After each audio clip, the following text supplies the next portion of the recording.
मु रघु माछ धराली आज समुद्र को जाऊची जगन्नाथ चाहिए मात्र मु फेरिबी।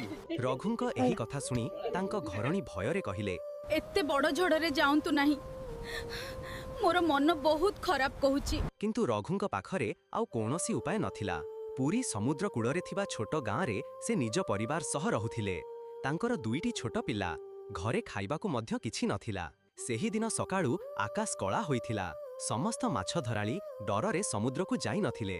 किंतु रघु निज छोट पुअर भोका मुहकू देखि पारु नथिले। से घरु बाहरिबा पूर्वरु जगन्नाथंक छोट फोटो सामना रे हाथ जोड़ी कहिले